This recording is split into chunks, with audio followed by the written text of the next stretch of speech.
Hello and welcome to another episode of Absolute Game Off. Nerd! Right on. Yes, as you can see, it is just me solo tonight. JP is under the weather, so I'll be flying the ship solo. But we have another great guest for you all today. We have Rob, aka Neo Comics or Cards and Comics. Neo, how's it going? Oh, not too bad. I feel the sickness strain as I am on day 5 or 6 of recovery phase. Do you have kids? No kids. Oh, I was gonna say when we have kids, it's just like it just like goes around the nonstop rotation. So yeah, my wife got it at the beginning part of the week. She got a different version of it, so it's been fun times. Yeah, right on. Well, yeah, and so it's gonna be real fun talking to Rob today. He's got a side of the hobby also as well. If we can call it all the same hobby, but on the sports side that I do want to talk to him a little bit about. So we've never had someone with a perspective really that you have on the sports side. So got some questions there, but we always start with the same question, which is, what is your origin story? Take us way back. How did it all get started? So do you want the comic version? If there's an earlier sports side of it, yeah, we got time. Take me back. Sports cards, quick and dirty. My dad's best friend got me into it when I was like 4, 5, 6 years old. He had Indian season tickets. We would go to games with him, and like as part of going to games, he would take me into the side room of his house and slip me like packs of tops back in the old school junk wax era. So that kind of got my, the card aspect of it rolling. Comics. So I was born in 81. So in 1989, I would have been 8 years old, and a little cartoon by the name of Pride of the X-Men came out. And I remember watching it and being absolutely fascinated with it and like blown away by it, and but not knowing what it was. Pride of the X-Men? Yeah, it was based off of the G.I. Joe and Transformers animation style. It was a one-off. It was very much basically G.I. Joe, but X-Men. And it was a one-off. It was a pilot, never took off, never went anywhere.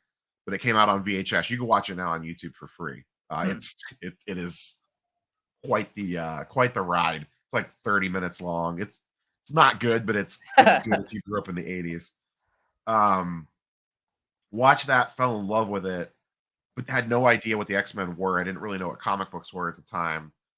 Fast forward 2 years later, in 1991, Marvel Universe cards, they're on the second set already. And I was in the grocery store with my mom, and I remembered seeing on the side of the box, the side box art was a picture of Cyclops. And my kid brain associated, wait, that's the guy that shoots lasers out of his face. He was in that cool cartoon I watched. Like, what is this?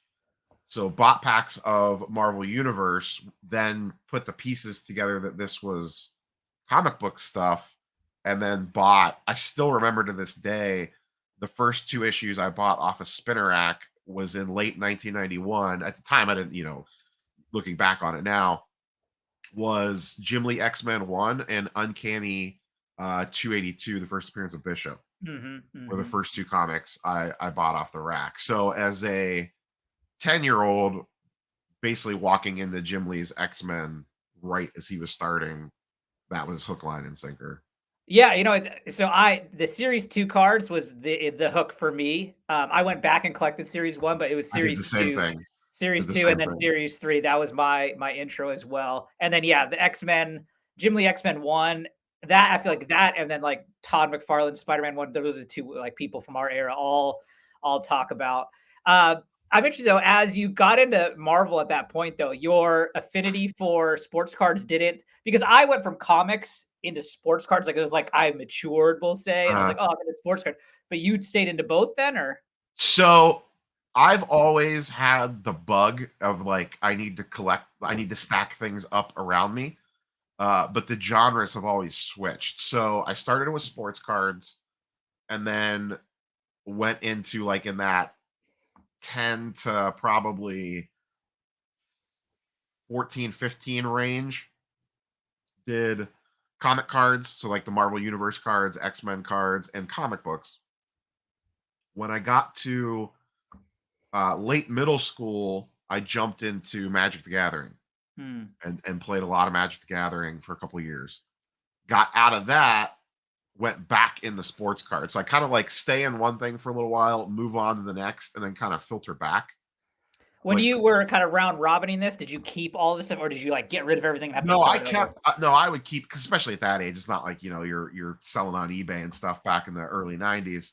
I would keep it. I wouldn't buy as much of it. I would kind of like cut back and be like, okay, I'm only reading X-Men. I'm not buying like every comic book Hmm. under the sun. So then I got into Magic the Gathering, and then in high school, I actually got back in the sports cards a little bit. Got out of that in college, fell back in the Magic hard for probably about 4 to 5 years. Ran up a bunch of credit card debt, got out of credit card debt, kind of wasn't in anything for a hot minute, and then got back. Then was kind of like dabbling here and there on different things, and for probably the next handful of years. Um, and then as we got closer and closer to basically current times, the pandemic, right before the pandemic started, I was getting back in the sports cards. And then the pandemic started, and then I kind of, we all were home, we all had nothing to do. I got back in the Marvel cards, I got back in the comic books, as we were all stuck at home with nothing to do. Real quick question then on that. I have no idea. Did sports cards boom like cards and comics did in the pandemic? So, myself and Swaggle House talked about this a lot. Cards are the leading indicator almost before comics. So Hmm. cards boomed, yes, and cards boomed first, and all of the nonsense and drama that kind of went along with the various booms that we've all had, it would happen in sports cards, and then like 6 to 8 months later, the same thing would be happening in the comic book world. So it was like, oh, all our grading companies got super backed up and the turnaround times were terrible. And then 6 months later, CGC and CBCS were a hot mess and turnaround times were terrible. And just like all these very parallel things that you could kind of see. Like sports cards started going crazy in the summer of 2020 all the way into and through 2021, where Hmm. comics didn't start really taking off until early 2021. It was building, but like if you look at your guys' peak prices on the comic book side, it was much more into like mid 2021. Yeah. Yeah. Yeah, just on that note, it's kind of funny. So, I have an older brother, and he's into all kinds of collectibles. I wouldn't say he specializes, but I would say sports cars are probably the biggest of the collectible hobby of his. And prior to me getting back, like I didn't get back in until 2022, and so prior to that, his wife would often like we have a group text with like his wife, my wife, and then the two of us, and she would like text us like your brother is watching people open sports cards on YouTube right now. And just would be like laughing. And I would be like, that sounds so dumb. Why would you do that? Why would you care? And then now what do? I watch Marvel card breaks. I watch unboxings of comics. Like, and I totally get it now. Yeah. Yeah. It doesn't Yeah. make any sense, but we all do it. Yeah. It's that FOMO side of things. You live a little vicariously through watching other people. So on the Marvel card side, has X-Men remained your kind of go-to favorite? Oh no, you're a big Spider-Gwen guy, right? Yeah. So, I mean, yes, X-Men more on the comic side. On the card side, I have a lot of cool X-Men cards, but on the card side, since I kind of reinvigorated that during the pandemic, I fell into Gwen, Spider Gwen, Ghost Spider. She has 75 different names. So I kind of tried to kind of coming back in the Marvel cards, over the last 4 to 5 years. I tried to focus it more on a combination of the stuff I collected when I was a kid. So like 90 MU, 91 MU, 92 Jim Lee X-Men. And then on the modern side, try to focus on, an occasional cool card here, but mostly Gwen stuff. Mhm. Like most of my modern collection is um Gwen stuff for sure. So then you have like a swim lane for the cards, you have a swim lane for the comics. Is there a swim lane specific to sports, or do you collect it all there? I collect all three major sports: baseball, basketball, and football. Like my air quote PC would be like 90s Cleveland Indians cards, because that was like when baseball was Like I was peak baseball as like a 12, 13, 14-year old. So you're a big like Albert Bell fan, Yeah, Kenny Albert Bell, Lofton. Manny Ramirez, Kenny Lofton, Carlos Baerga, like all those guys. I have a pretty my largest individual player PC is Manny Ramirez. I have a lot of like cool 90s, like rare inserts, low numbered stuff for Manny Ramirez. Wait, did they have numbered cards and sports cards in the 90s? Oh yeah, for sure. Oh, I Late was unaware of 90s, that. mid I was 90s, yeah. unaware of that. Yep. I just want real quick as an aside, I always know the Indians because in 1995 they're who beat the Mariners in the ALCS because I'm in Yes. Seattle to go to the obviously then you guys I lost could to the close my the, eyes and I the still Braves, but remember Kenny Lofton scoring first to third yeah, in the ALCS on the Mariners. That was a really good series. yeah. I always I don't know what it is about it. It's not that there's anything complicated, but I can to this day picture Albert Bell's like batting stance, how he kind of just Yeah. like stands there still with the bat like straight, and then he like winds up. Yeah, I can It's a definitely it's a still see it. crime that the mid 90s Indians never got a World Series with the Oh, lineup that they had. I mean, I say the same thing about the Mariners. You think they had Griffey, Buhner, A-Rod, Randy Johnson, and they literally did nothing. Edgar Martinez. Ega Martinez, yeah, and it's not like they Yeah. had bad careers. Like they all balled out, but they No, never won anything. So no. I think we beat them in the ALCS. I don't remember if we played them in any of the earlier rounds or not. I remember that ALCS though. That was a really, really good series. yeah, well, I mean, I always remember too because the Mariners went up 1-0, and in the game one, we had his name's Bob Wolcott was our Yep. pitcher, and he was Yep. like a super young kid. But then I think you guys then won three in a row. I want to say, and then we won, and then you guys won game six. I know. I actually, as a kid, my parents were big on family vacations. I was an only child, but they were always big on like big travel vacations. And we would always loop an MLB stadium into it Mm. typically. So like I've seen a lot of I haven't been to every Major League Baseball stadium by a long shot, but I've been to a lot. And we went to the Kingdom. I saw the Mariners. I forget who they played. It wasn't the Indians.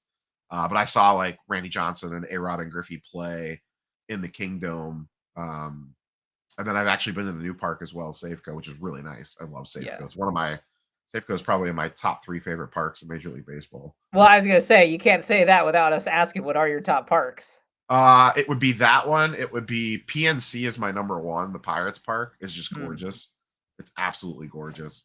And then my third would probably be a like a historic emotional call, like either Wrigley or Fenway, just from the history angle. Fenway was really cool.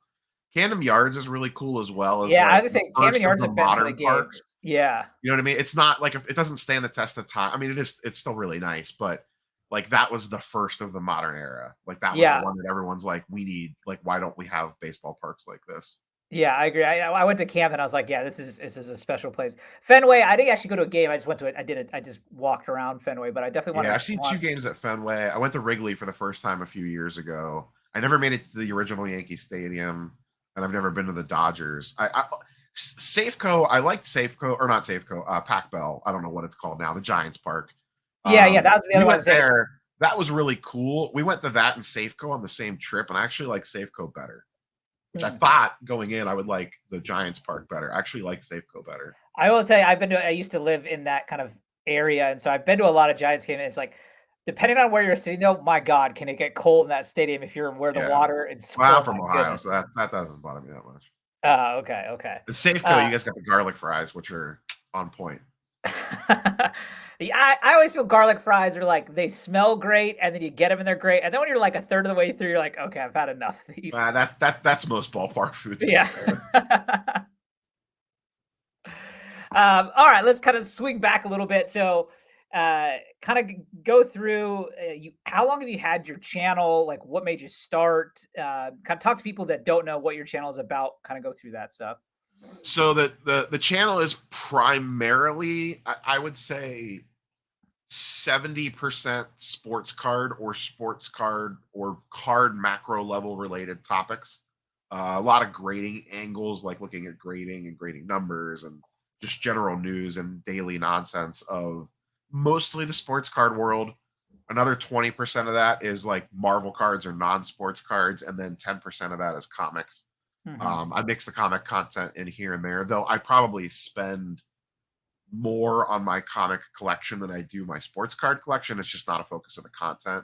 But if a major thing comes up, like the big CGC scandal, I did a ton of videos on that, and I'll do cross collaborations. Like, I've been on with, Swaggle House and I have done collaborations together. Your guest that you just had on recently, Reggie and I have been on his channel multiple times talking about stuff. Absolutely love Reggie. So the origin of the channel, it started in May of 2020. So the 4-year birthday will be coming up here in a couple months. Nice, And congrats. it was, it was the classic. I was stuck home. My job, I work in healthcare, and my job was, during the pandemic, was basically like, I would go in and out of different healthcare institutions, and once the pandemic started, it was like, well, that's not going to happen anymore.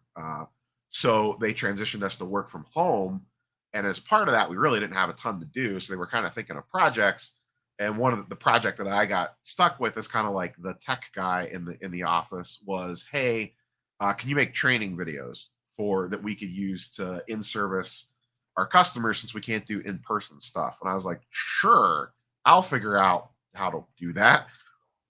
So I did that, and then at the same time, I'm getting back into cards. I'm getting back into to Marvel cards. I'm getting back into comics, and I'm on sitting there watching YouTube, watching people open cards on video, watching people talk about cards, and I'm like, I could do this. Like, they have a camera and they're opening packs. Like, this is like, I could try this. So on a whim, just because I had time, just basically decided, all right, let's give this thing a whirl.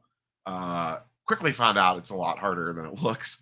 Um, I still remember setting everything up for the first video I recorded, which was me just opening packs and starting and stopping it like 5 different times. And it was like, I don't know what to say. I don't know what to do. This is a disaster. Why would someone ever want to watch this? Finally just decided, screw it, and recorded the video. I was knocking things over. I didn't have like the proper setup and equipment. Uploaded it and said, whatever. If I get 10 views on this thing, great. And that video got a couple of views. It wasn't anything crazy. And then I forget what it was. I don't remember what my second video was at this point in time. I was like, I'll record another one. It wasn't a box opening. And then I quickly realized how expensive just opening boxes of cards over and over again would be. So I had to find something different to do. Yeah. So then I just kind of got more into, all right, I just kind of feel like talking about this topic. Let me chat about this. And just kept uploading a couple of videos a week here and there, and just kind of slowly got the ball rolling. And a lot of it is, just like most things in life, a lot of it is right place, right time. You know, Sports cards were starting to boom. So people were going on the internet to find out information about sports cards. Everyone was stuck at home. There was nothing to watch. So everyone was like, well, let me just go sit around on YouTube and see what's out there to watch. Mhm. And then it just kind of spiraled from there. I remember I had the channel for probably 6 months, and I didn't tell anyone in my family about it. My wife didn't even know. Oh, really? Yeah, she would be at work, because she worked at Amazon. She still had to go to work. So I would record while she was at work. I didn't want to make like a big to do about it because I didn't think it was ever going to be anything I was going to stick with. It was just like, oh, this is this little project. No one needs to know about this. And then I started in May. I hit 1,000 subscribers in September and got monetized. And I was like, okay, I'll like tell her now. I remember sitting down. I'm like, hey, FYI, I've been doing this thing for months and just never told you. Um, but I never thought when the day I started posting my first video, if you would have told me I got if you would have told me I would have ended up with 100 subscribers, I'd have been like, I hit the jackpot. Yeah. So I never thought it would turn into what it has today. Wait, I have to ask, how did your wife take it when you're like, by the way, I have this side project I've been doing for 6 months and now I'm making money with Better it? than you would probably expect. She was just like, what? And then like the more she thought about it, she's like, okay, yeah, I could see you kind of succeeding at that. You know what I mean? Like the talking into a microphone. I always wanted to be when I was a kid, because we would go to Indians games or whatever on the way back. You'd always listen to sports talk radio on the way home. Like as a kid, I would have killed to been a sports talk radio host. Yeah, yeah. So this is kind of like the next best thing. Yeah, it is kind of funny too when you talk about like when you first did it, you like turn the camera on, you don't really know what to say. And it's like once you get used to it, it's like now you can turn it on. It's just like you just start talking, and it's like you almost feel like you're having a conversation, but you're literally the only one talking. Yeah, it's man, it is. And if you're out there and you're like struggling, if you're thinking about uploading a video, like just it sounds dumb. It's super cliche of like just hit record and go, but that's kind of what you have to do. Yeah. Because after you get through the first couple, it does get easier. Now I'm at the point where one of the things I'm kind of known for is like quick turn on something. So like if some news event happens, I can get a video out very, very quickly. Mhm. Because I don't script anything at all. All I usually do before I start recording a video is have an idea for the topic. And if it's something I need data on, I have the data pulled, but I don't really know what I'm going to say per se. I don't write anything out. I don't even have an outline, notes, nothing. Um, so now I'm at the point I can literally just hit record, record a 10-minute video, probably have next to no edits, and then get it out, uploaded in thumbnail like within 30 minutes from the time I saw whatever I saw on social to the videos posting on YouTube if I have to. Mhm, mhm. Yeah, I mean, we're kinda the same way, like, since especially since we're long, interviews, like, we just kind of hit record and talk, and then we close it Yeah. down and upload, so I am thankful that, like, because I have friends that they'll spend, for a 20-minute video, they'll spend 5 hours editing, and I'm like, "Ooh, goodness." No, I try to do like because a lot of the big things on the sports card side, and you see it with comics too, is like the vlog style content of Mhm. like, hey, I'm at the show, I'm doing these deals, I found this thing, I found that thing, check this out, look at this, ran into this person, we talked to them for 5 minutes. And early on, I bought some of the equipment to do that, and I tried it. I did like two of them, and I think I spent a whole Saturday editing a 15-minute video. And I'm like, nope, this is Yep. not. If I have to spend a whole day, this now becomes the job, and this is not my day job. Like, so Yeah. this is not going to be fun for me. And that, Yeah. over time and meeting people and other content creators, like I know a lot of the vlog style guys, and I've talked to them about their editing process, and I'm like, I don't know how you do it. And they have Yeah. it. Excuse me, they've done it enough now. They kind of have it down to a science, and it still takes them forever. And I'm just like, Mhm. nope, no thanks. Yeah, I'm with you on that boat. So when it comes to making content, what would you say is like I ask this question a lot for people with channels, like what would you say is your favorite type of like content to make? Like is it around a specific kind of topic or Um, I'm gonna give two different answers. One, I have one video that I do consistently the same every week, and it's called the weekly sports card market update. I do it every Sunday.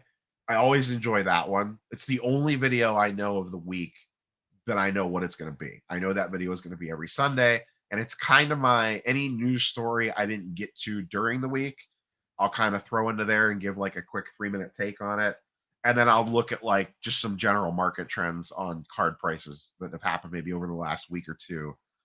But I've always enjoyed making that video, and it's kind of something it's kind of been like the staple of the channel. I fell into that very early on, and it was like always the like it's the video I get the most feedback on of like I really enjoy sitting down every Sunday morning and drinking my coffee and watching your 20-minute weekly video. Because if I catch no other video during the week, I know I can watch that and kind of be like in the loop on what's going on at a macro level. Mhm. Um, the other one would be is I really do enjoy the quick news story stuff.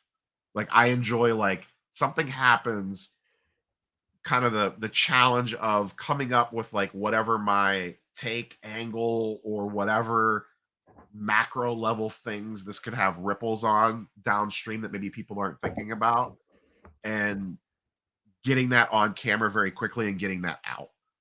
And I think that's Mhm. another thing that like when people say like what I'm air quote known for, it's like that quick news style stuff. Like if something happens, people know like, oh, let me go see what Neil has to say about this. I know he probably has a video up already. Mhm. Got it. Got it. So as someone that's into Marvel cards, sports cards, comic books, I have a couple questions I'm very kind of curious to ask your opinion on. So do you to start, do you go to a lot of card shows, would you say? Yes. Um, I go to a lot of the what I call like a local show, like Hmm. 50 tables, 100 tables, 60 tables. Northeast Ohio, for whatever reason, is like the land of the local show. I could probably go to almost a show every weekend if I wanted to. So I probably Wow. go to anywhere from 2 to 3 card shows a month, if not more. And then I will maybe once every 3 months travel to something bigger, like a regional show. And then a couple times a year, I'll go to something bigger. Like, there's the National, which is like the San Diego Comic Con of sports cards. Um, I try to go to, on the comic book side, I really like going to Heroes Con down in Charlotte. I've gone to that the last 2 years in a row. And then my wife, she doesn't really care about sports cards too much, and she's not too much in the comics, but she does like Marvel and pop culture. So she like kind of enjoys going to the comic cons. So we've also gone to New York Comic Con the last 2 years in a row as well. We both really enjoy that, just from like a vibes perspective. It's just a fun show to go to. So I'm in a lot of shows, not a lot of the bigger ones. Like I said, I try to hit like the more regional style ones. I mean, there's 2 or 3 of those a month, but I'm not like flying all over the country going to those. But if there's something within driving range, I'll usually try to hit it. So before I get into the question I want to ask, I just want to ask real quick: do you ever sell at shows? No, I've never. Well, no, I've never really set up as a dealer at a show. I've like shared a table once at Atlanta Culture Collision a couple of years ago. That was the closest to the true dealer experience I've had, but I've never. I don't have like a regular table at a show or anything. Got it. Okay. So what I wanted to ask, so when we talk about Marvel cards, it is, I would say, it's a fairly small or community hobby, however you want to describe it. And, a lot of people want to talk about, growing that hobby. And one of the things I think about a lot is I'm someone that I got back into comics first, and that was in 2022. And it was only about 9 months later that I realized, like, oh crap, they still make Marvel cards, right? Like I literally thought Marvel cards, happened in the 90s when I was into it, and then it kind of went away. And I knew they still made comics, but I did no idea that they still made cards. And I find that to be very common amongst comic book folk.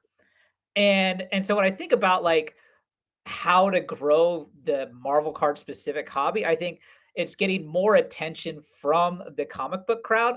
And so, what I think about why I asked you about shows and card shows and Comic Con shows is because I always hear that the Marvel card like dealers and tables, people that have tables and things, they go to sports card shows because the commonality is, well, these are people that are into cards. So we're going to sell cards there.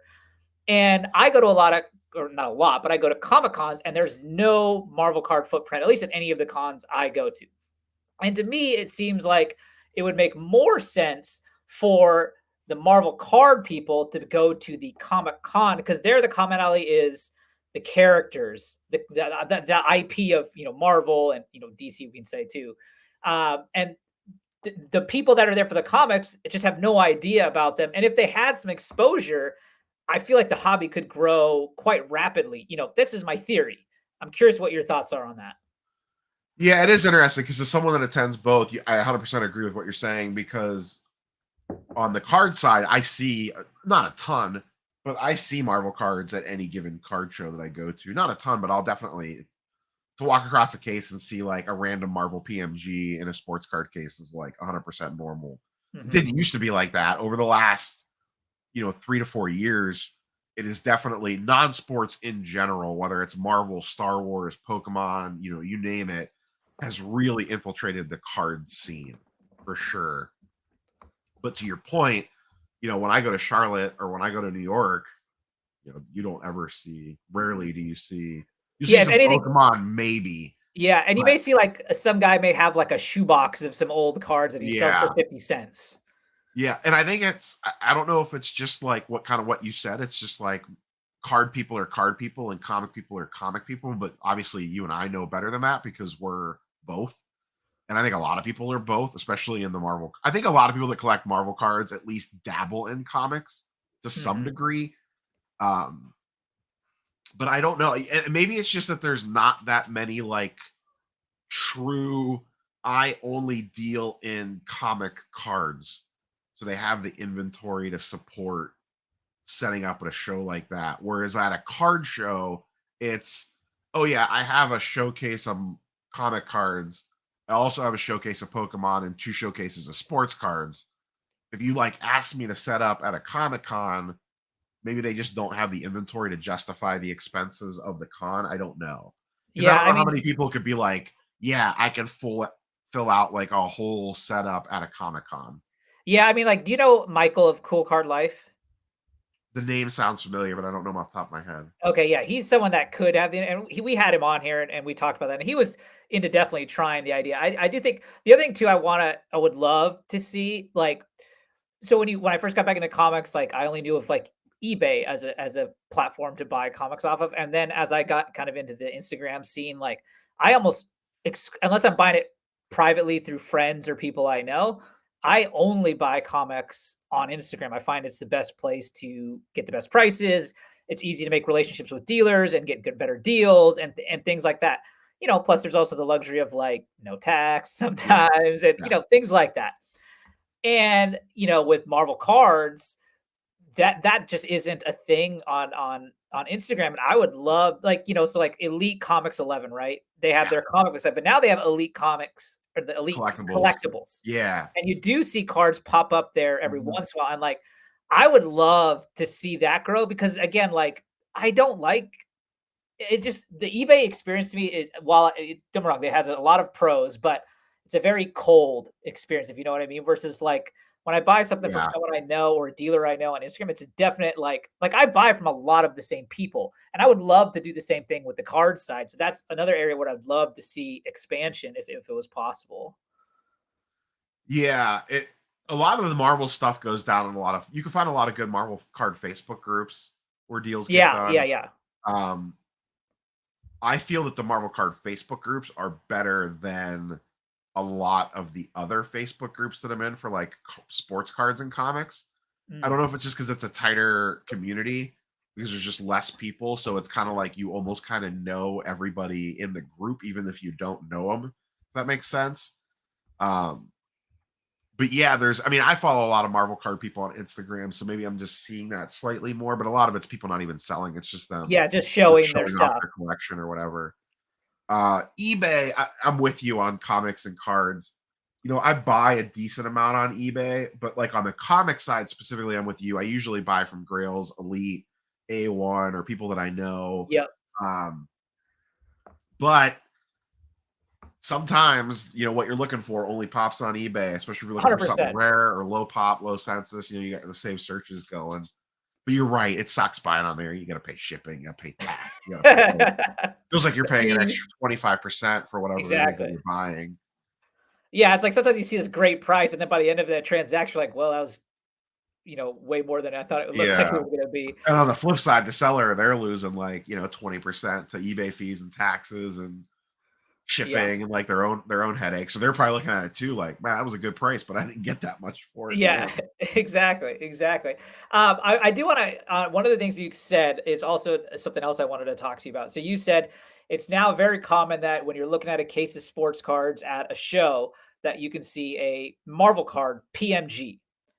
And, you know, when I think about cards and people talk about, like, valuable cards, like, people always come back to PMGs, I feel like.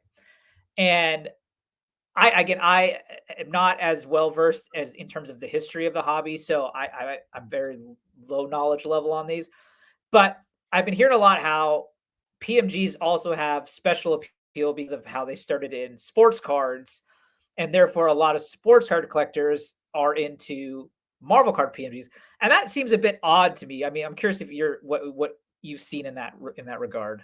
I think it's not necessarily that they're into it, it's that they're familiar with it. So, like, if Mhm, they come across like, they're familiar with Marvel cards and they come across a PMG and maybe a deal or a lot buy or a trade or whatever, they know what it is because they know the history of PMGs on the sports card side. Like, there's some PMGs on the sports card side, like a Jordan PMG is like the grail of grails.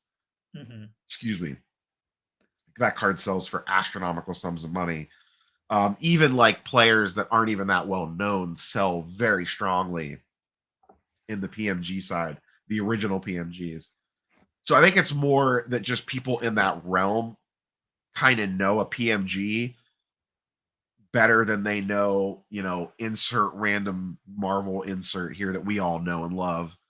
But a sports card collector or someone that's primarily sports cards might look at that and be like, I don't really know what that one is, but I know what a PMG is, and I know people like PMGs. So I think that's how they kind of end up with that stuff. Because I'll Mhm. see a lot of those. I'll see a lot of like platinum portraits Yeah. because that was a big sports insert back in the day. So like I picked up a platinum portrait. My favorite thing, this is my absolute favorite thing, at the National last year, which is primarily sports cards, but there's a lot of non-sports cards in there now too. When you walk up to a table and the table is all sports cards, and you see like the one random Marvel card in the middle of it, because they probably just picked it up in like a deal, like packaged together. They Yeah. probably aren't like that concerned about it. And I remember I snagged a Gambit Platinum portrait from X-Men Metal. I don't remember if it was raw or graded now, for like way less than I probably should have got it for. The guy just kind of had a price on it, and I forget what he had on it. It was like already a pretty good sticker price, and I offered him like 60% of that, and he just kind of looked at me and he was like, "Yeah, fine, whatever." Like you could 'Cause he tell, di he didn't care about it. yeah, it probably got thrown in with something packaged in, and he's like, "Anything I can get out of this, great." Now, on that regard, though, if it was a PMG, he probably would have some concept of, like, what the value is then. Uh, I don't know that he would have had a better concept of the value, just more the importance of it. Because Mhm. probably the only reason he ended up with a platinum portrait is because he probably knew what a platinum portrait was. You know what I mean? Mhm. Yeah. Yeah, and I guess, like, his audience probably isn't gonna be buying the Gambit card, so he's like, "If I'm making money on this card, like, that's all Yeah, I positive don't know. for Like I me." said, it was probably tossed in on a deal, but that's my favorite when you see the lone Marvel card at the table full of sports cards and it's something you're interested in. It's just like, all right, here we go. Yeah. Yeah. Um, you just said, like, it was maybe it was raw, but I'm assuming it's graded now. Is that correct? No, well, funny enough, I only owned that card for about 10 minutes. I ended up trading it for like literally within 10 minutes um for a Gwen platinum portrait that a Uh, dealer had at a table that had a bunch of Marvel card stuff. Um Traded that plus cash for the Gwen because they knew I collected Gwen. So we swapped that. I kicked in a little bit of cash and got the Gwen, and then actually graded the Gwen, and the Gwen got a PSA 10. nice. I would say too, as a quick aside, the platinum portrait may be my like favorite insert, but not I collect Silver Surfer and the Thing, and there is no platinum portrait of them, unfortunately. Oh, Yeah. not yet. Uh, Well, I wonder if they'll end up in Avengers metal. no, because I think they're banned again. Oh, they're banned again. That's what I've heard. Did I they don't get know if it's unbanned for confirmed. like 2 seconds? Yeah, they were like because they got banned in 2014, and then I thought they got they unbanned. Maybe they're banned well, they again. did I don't because, know. like, they made an appearance in 22 Masterpieces. Yeah. But I believe I'm not 100% again, I'm not the it guy on knowledge of the card game, but I'm fairly certain that they may be banned again. Huh. Uh, yeah, and then at least as far as what I've seen from, but now actually I should say the new Flare set that's coming out does have a Silver Surfer card, so maybe I am wrong. Maybe it's just Fantastic Four specific. Could be. Um, yeah. Anyways, what I was getting at, I'm curious to hear your thoughts on grading. Do you grade everything? Do you think grading is important? Do you think it adds value? Like, what are your thoughts on grading? Yeah, I'm real big into grading. I grade most things. Even if it's not to add value. Like I have a lot of Gwen stuff specifically. Um that I graded knowing they weren't gonna grade well. Like knowing that they Mhm. were gonna grade like eights, eight and a halves. Like I have the from Into the Spider-Verse, the Haley Steinfeld autos, Yeah. the sticker autos that she did. Yeah, yeah. For that set, I have both of those. There's two different versions of that. They're black bordered on the back. They're real prone to chipping. I knew that they weren't going to grade above an 8, but I just wanted them encapsulated for protection more than anything Yeah. else. But Um, for a low pop card, I mean, is does it grade as much? I mean, obviously, if it hit a 10, it'd be yeah, even I mean, more it's premium. people always say that. They're like, does the grade matter on an out of 5 or a 101 or something like that? And most people are like, well, no, the grade doesn't matter at all. But like if it comes back a 10, the grade probably matters. Yeah, yeah, exactly. So So it's like, which one is it? Does the grade matter or does it not matter? Because if it comes back a 10, it's probably going to get an extra premium than if it came back a 9. yeah, Like 100%. it's just human nature. So I get the concept of this is a one of one. It's the only one out there. What does it matter that it grades? To me, it still matters if the cards beat to hell or if it's a 10. Now, Yeah, I mean, if it's like an be 8 or a 9, maybe it doesn't swing it that much. But if it's a 6 and yeah, a 10, that's a big difference. You know, yeah. you don't want the card, chewed up. Well, I mean, in that situation with the Haley Steinfeld where you knew it wasn't gonna go higher than an 8, would you not think about authenticating it without a grade? That way you get the protection of the slab? I actually don't like doing that because to me as a buyer, not that these aren't cards I'm necessarily looking to sell ever, but one day everything becomes available at some point in time in your life. I always look at authentic only cards of like in the back of my mind, I'm always thinking for them to authenticate it only, there must be something significantly wrong with it because Mm, they were scared of what it would grade. So like if I got see an authentic only, my mind immediately jumps to like this must be like a 6 mhm. because they were afraid to put a number grade on it. Yeah, I For mean, me, the I view an 8 like I evaluated the card. I'm like, this is probably an 8, 8.5. If I'm very lucky, it gets a 9. It's probably not. And in the back of my head, I'm like, I'm fine with an 8. An 8 grade to me is fine. That's basically raw. So yeah, the times I think about, like and when I authenticate makes sense to me. Like, I'm not into sketch cards, but I can get why, you wouldn't necessarily I mean, if the guy's just sitting there holding the card and he's yeah, drawing, like, fat chance you're gonna get a 10, so, like but I get the understanding of maybe why you authenticate it. Printing plates is another one, like, it just seemed weird, like, I saw a printing plate that was graded, and it was, like, graded a 9, and I was like, "If this printing plate grades a 9, does" and obviously this isn't true, but, like, in my head, I'm like, "Does every card it produced only can be a 9?" yeah. Because it was, Now I like, don't know that I centering would was grade. off. I don't know that I would grade a printing. I'm not a big printing plate guy. I actually really don't like printing plates that much. I would not grade a printing plate. I would not grade a sketch either. I would just mag it. Yeah, Like there are exactly. certain cards that I'm like, this just belongs in a mag. Mhm.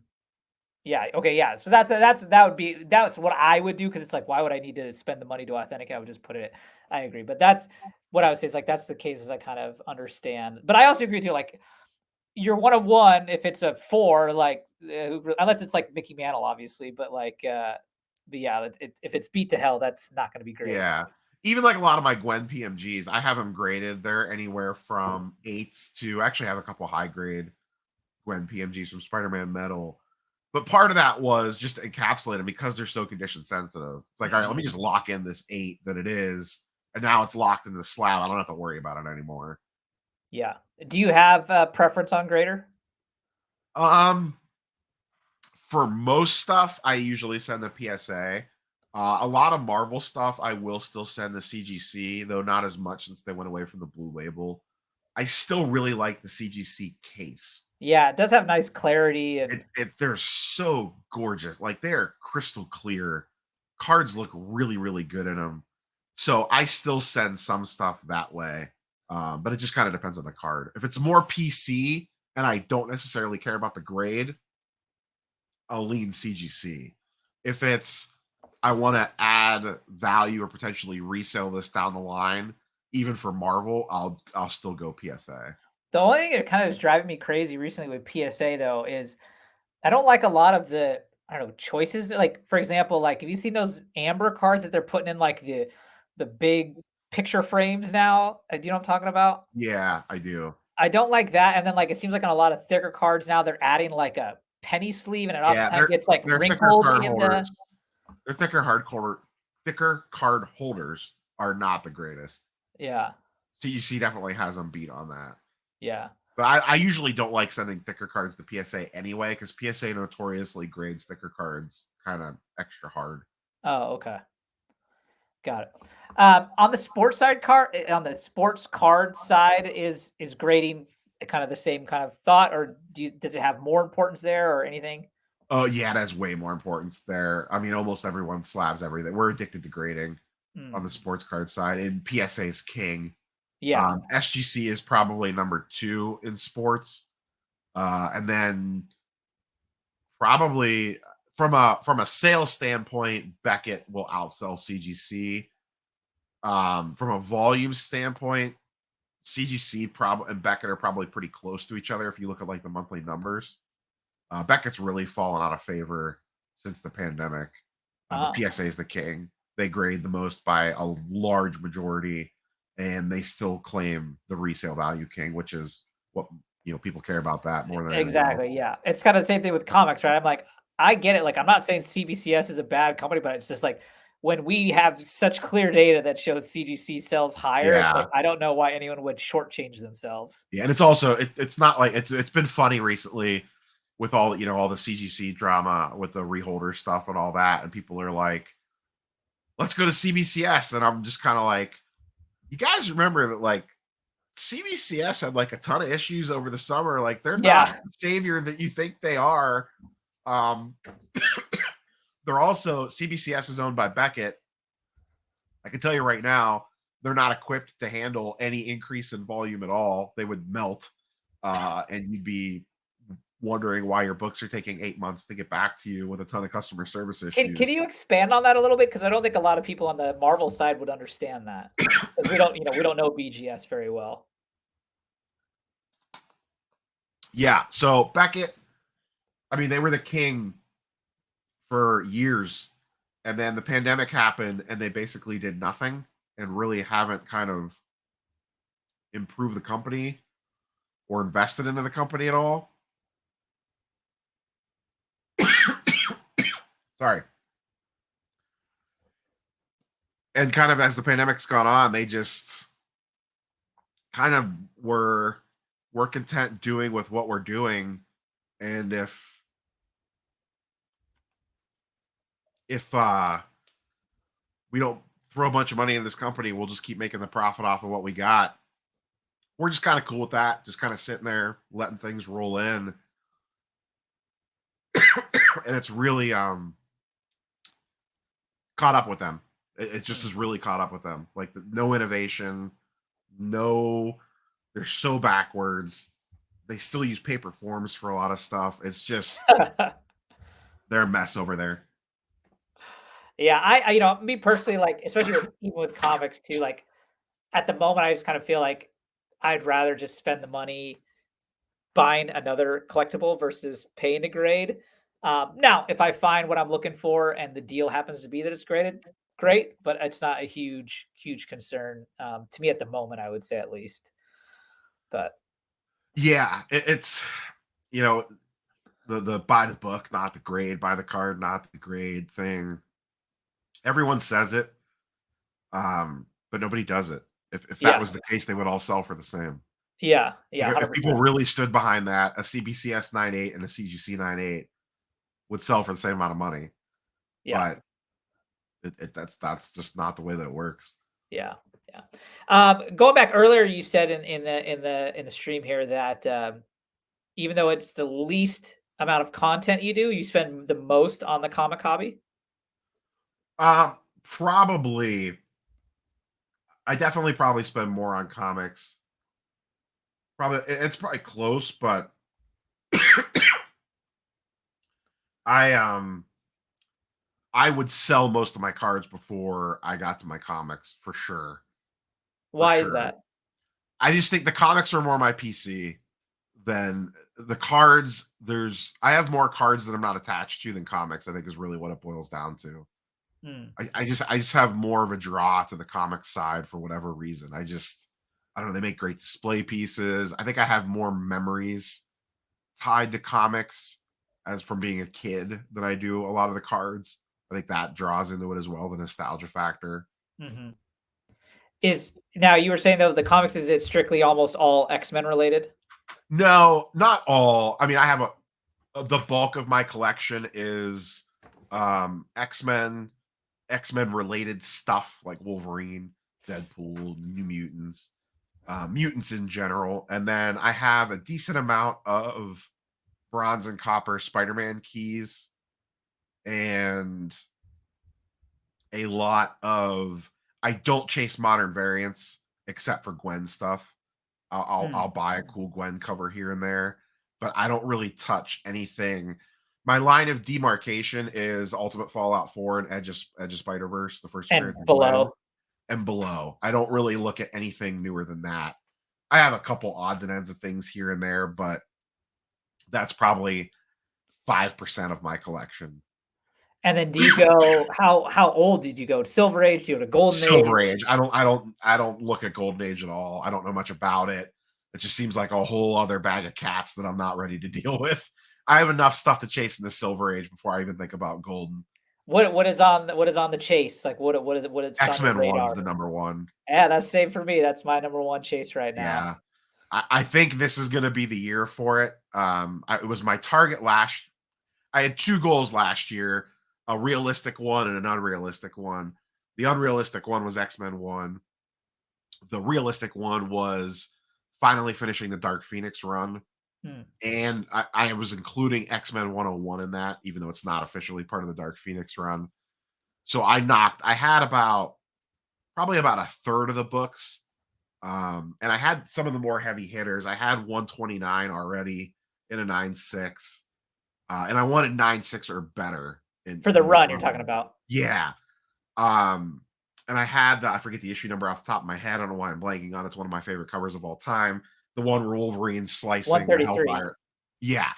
I got that very early on in a 9.8 because I really wanted it in a 9.8, and there are not a lot of them on the census. Mhm.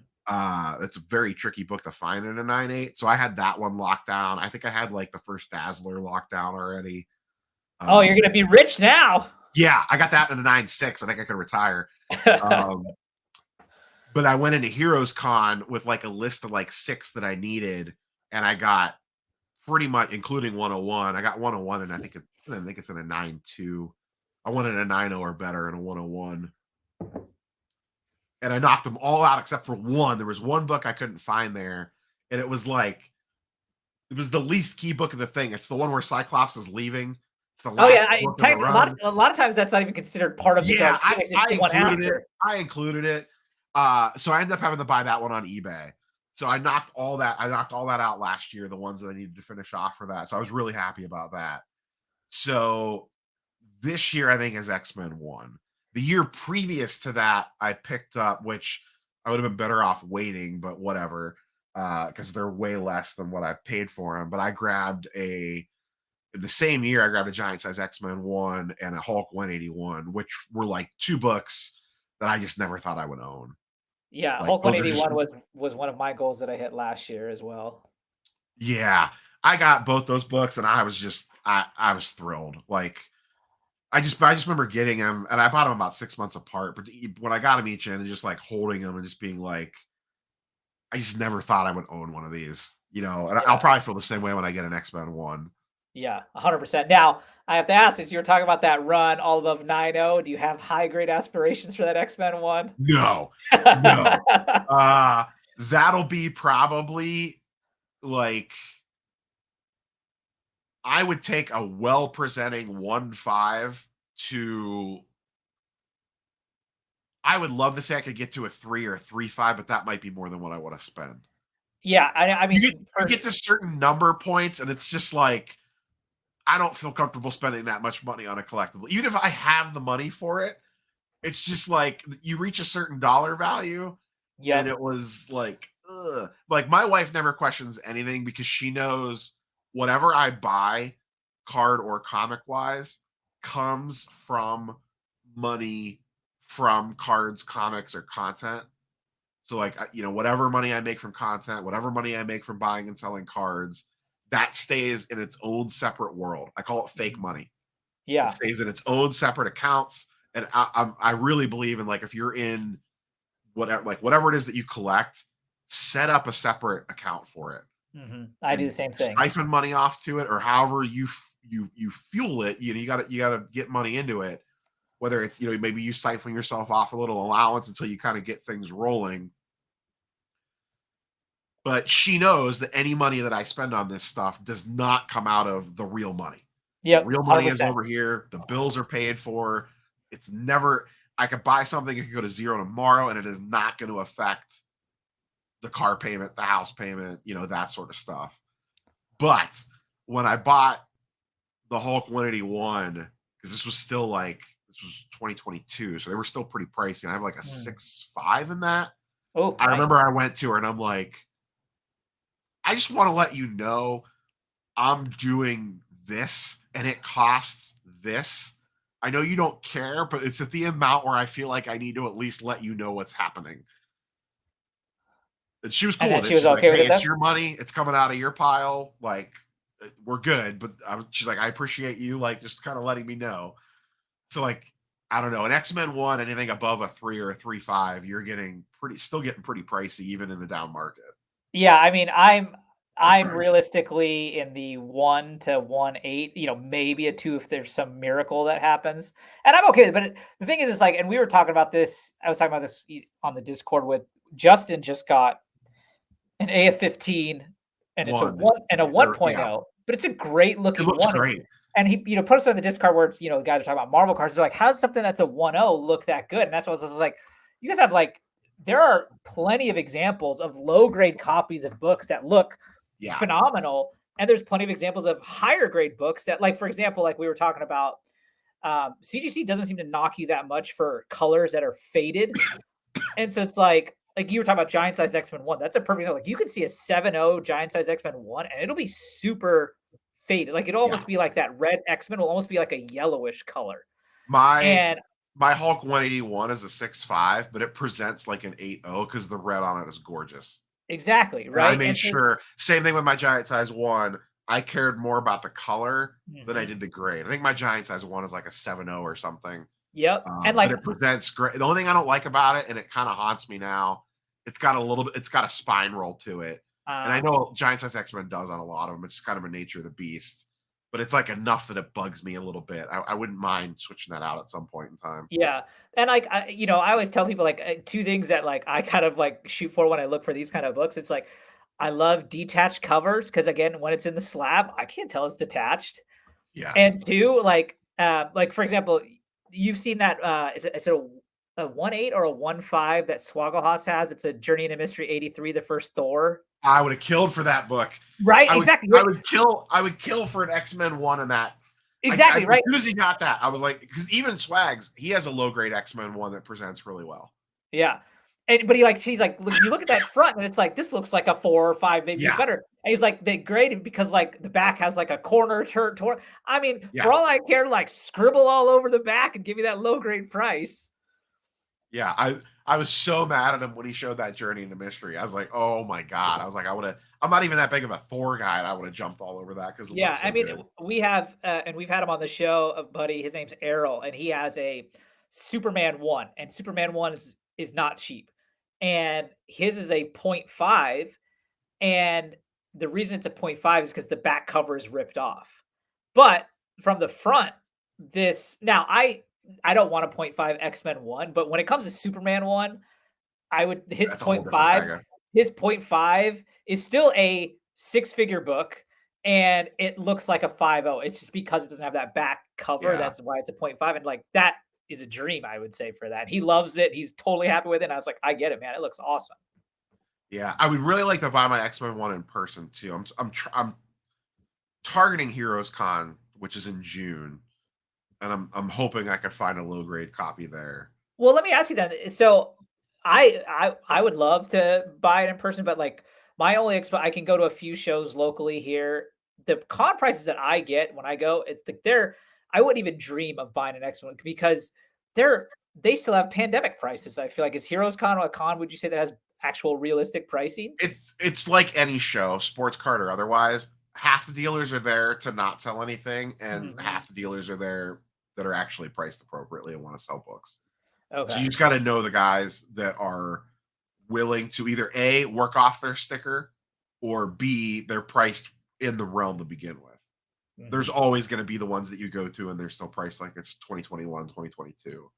It's just, I don't know what it is. I don't know what if they're just hoping to rip someone off. I just don't even understand the mentality I mean, of, there's a store here that I just won't go to because it's like, I don't know what reality they're living in. Like, this is a store, not I mean, they will also go and post up at the local shows to say and it's ridiculous. I'm like, I have yeah, no idea what you guys are thinking right now.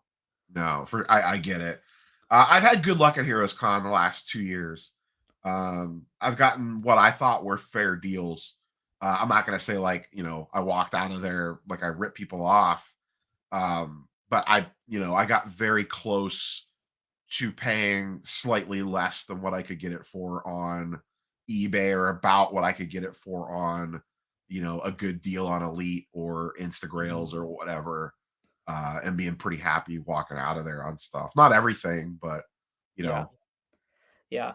and I always find like if you're pretty straight up with most of the dealers, at least the ones that I've worked with, they'll usually be pretty fair with you. You know what I mean? It's just like, hey, like this is your price. Like there's like literally issues like way cheaper on eBay. Like I understand, but like, can we get to some sort of middle ground here? Yeah, Like, no, it's kind of funny. So the last con I went to is this one here in Tacoma called like Grunge Con. Or I can't remember what it was called.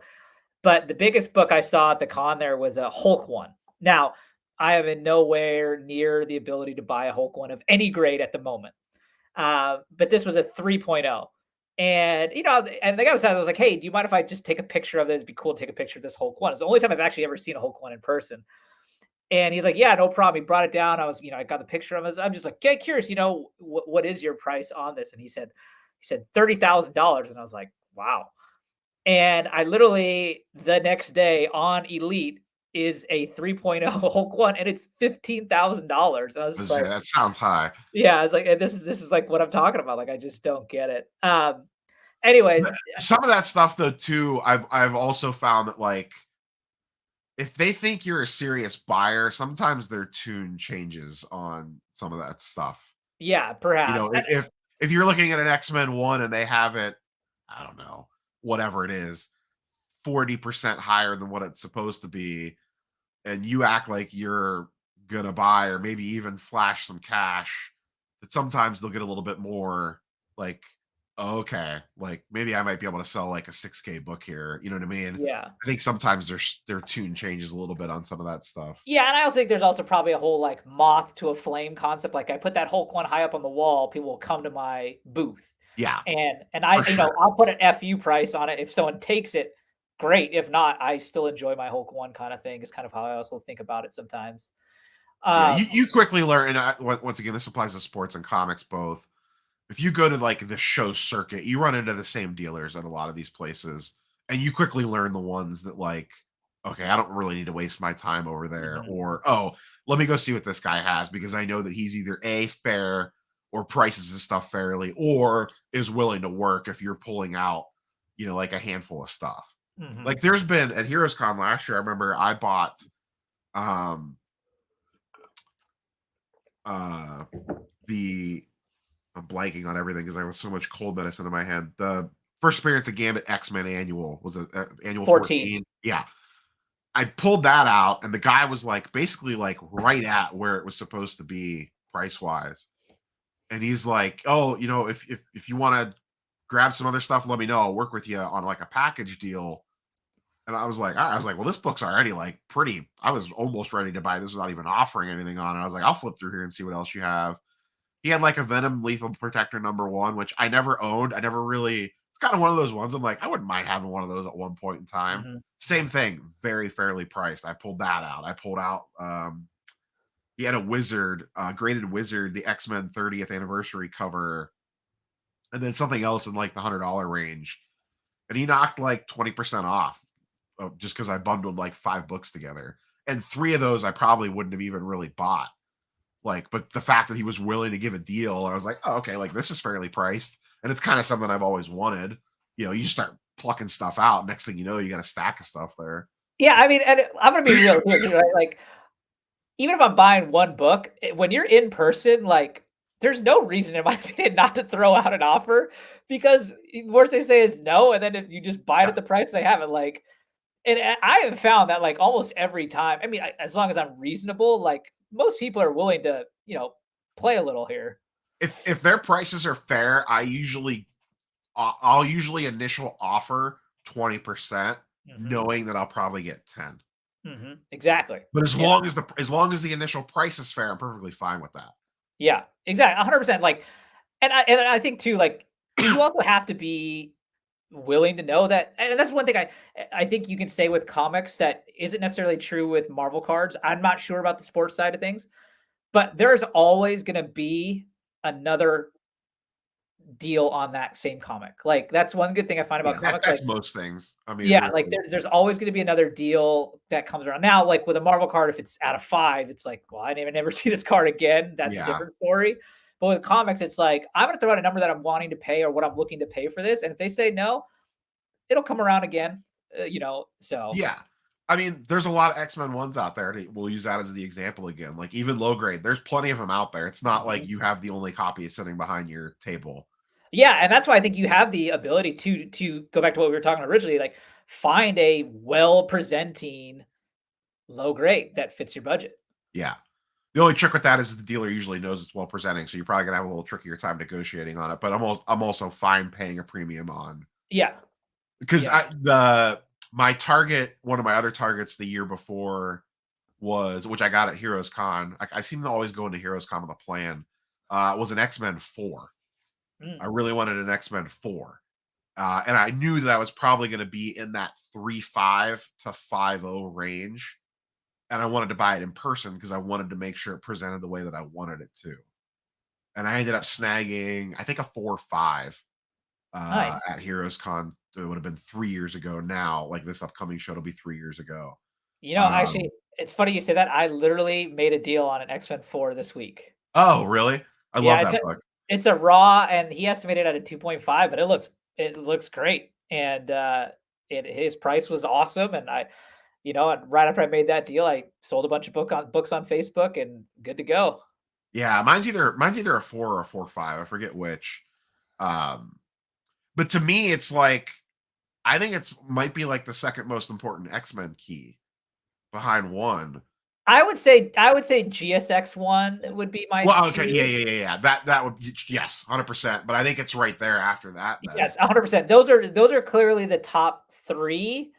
From there, it's kind of like 4 to 10, I feel like are all fairly like you could say, X-Men 12, X-Men 50, X-Men 94. Those are all kind of like on a plateau yeah, together, I feel like. But I do agree that stag rank of 1, 2, 3 is fairly clear in my opinion. yeah. And I completely blanked on GSX one. I think one and GSX one are like the clear one and two, but I think X-Men 4 is a clear number 3. And then Agreed. like you mentioned X-Men 50. I picked up one of those last year. I just feel like that's if you're an X-Men collector, you have to own X-Men 50. Mhm. It's like one of the most iconic covers out there. And I also picked up at Heroes Con last year an X-Men 12 in like Nice. a Yeah. 6.5, I think it is, or a 6 or something, or a Yeah. 5.5. I don't remember. The only thing I X-Men remember about it is the red's really good. Once yeah, again, and go back to color, the red looks great. And X-Men then 12 is X-Men like 94 is actually on my want list for this year. I do not own a yeah, 94. both 12 and 94 are like kind of like call like my side quest lists. Like if I find the deal there, great, and I'll look for those. But I'm more focused right now. I'm kind of in a mindset of like I've got to just kind of focus in on however long it takes to get to that X-Men one. Otherwise, it's too easy to get sidetracked Yeah. elsewhere. Yeah, for sure. But yeah, Uh, 94 is the other really big one on my is the other big X-Men key that I'm missing outside of one. Once I yeah. nail one and 94, I have a lot of them Mhm. of the keys anyway. Yeah. I mean, yeah, I would say yeah, 94, and then and then I would have to find a 12, and I like 14 as well for Sentinels. But yeah, I have that I don't know if you could see no, I it. can see it, right? I can see that. Yeah, I know that book well enough. I can see it's the right Sentinel there on and it. I have the HasLab Sentinel Yeah, right behind it. nice. Right now I have the classic X-Men cover lineup Oh back yeah, there. there you go. I do love that Cyclops cover on the far side there. I just actually got that off Swaggle House on one of his claim sales not that long ago. Oh, And then there's nice. the X-Men 50. I love classic X-Men number 1. That's one of my favorite X-Men covers of all time. Yeah, it's Burn, right? Yeah. And then Jim Lee X-Men 11 and then X-Men Annual 1 Jim Lee Nice. as well back there.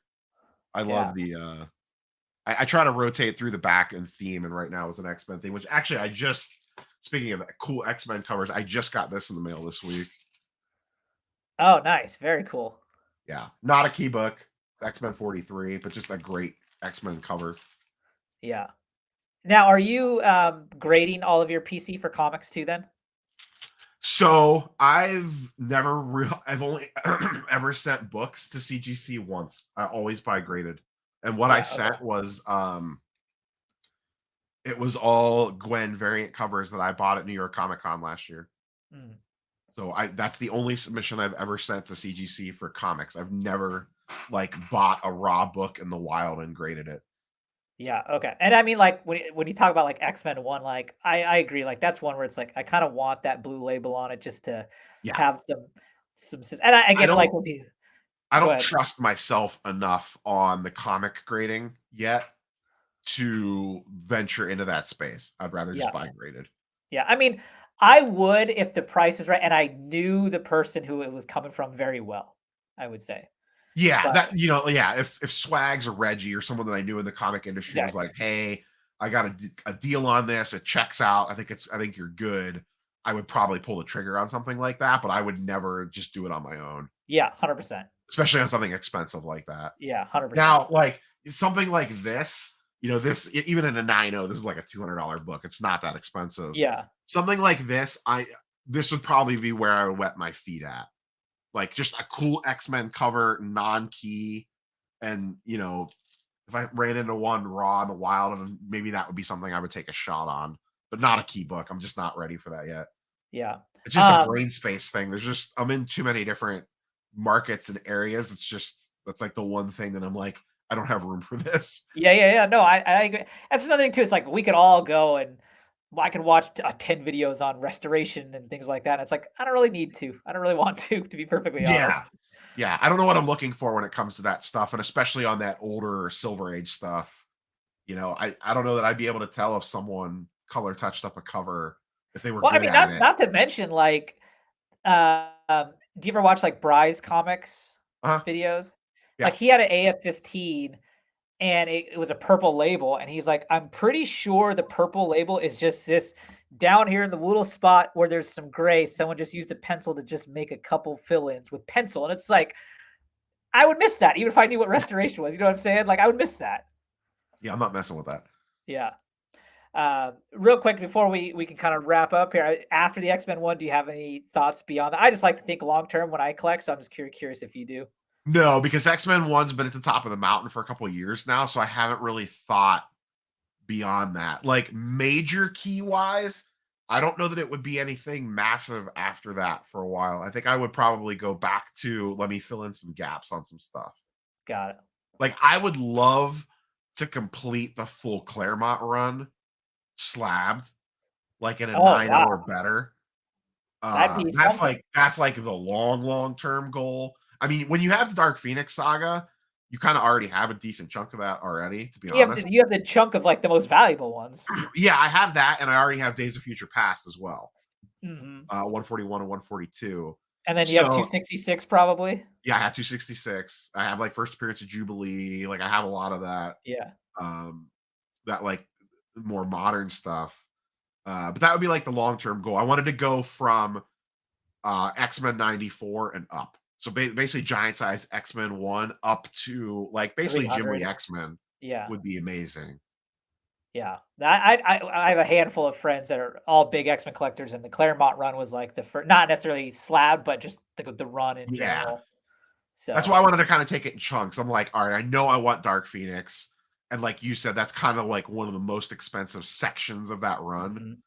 And then there's like, some of the Alpha Flight stuff gets a little pricey, but basically if you can knock out Dark Phoenix, you've kind of gone like halfway almost already. Yeah, especially if you already have 266, like, that's the most valuable I can yeah, because I mean, like, First Mister Sinister, Jubilee, Bishop, those are all way of more Yeah, worth. I have First Jubilee. I don't have First Sinister. I think that's probably the only one I'm really missing in that like 200s run. I even have a lot of the because they sell for a decent amount, like a lot of the classic Wolverine Sabretooth covers, like when they were fighting Yeah, the Marauders. I forget the issue numbers off the top of my head. Like I have a lot of those already, yeah. like in that 230s, 220s era. Mhm. So I think that's kind of where, like, once I knock off X-Men 1, it might be more like, okay, let me knock out some little chunks. Let me grab a 94 if I don't have one by then, that Yeah. sort of stuff. Because would I like to own an AF-15? Sure, like who wouldn't? But I don't know. I don't have as much draw to Spider-Man as I do the X-Men, so I think I would get more joy chasing the Claremont run than I would just stockpiling money for years on end to grab a low grade AF-15. Mm. Yeah, that makes sense for you. For you know, for your Yeah, for sort of what I collection. want. Yeah, for Yeah, sure. yeah. Well, yeah, Rob, this was awesome. Thanks for coming on. Before we wrap up, why don't you just tell people where they can find you, how to look you up, that kind of thing. Neo Cards and Comics on pretty much everything.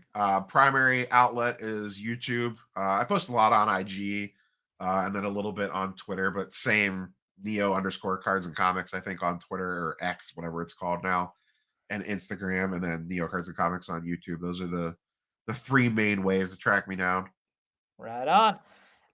Well, yeah, everyone, thanks for listening. Make sure if you're not following Rob to check him out, check out his content. But otherwise, please like, comment, subscribe, and we will see you on the next one. Peace out.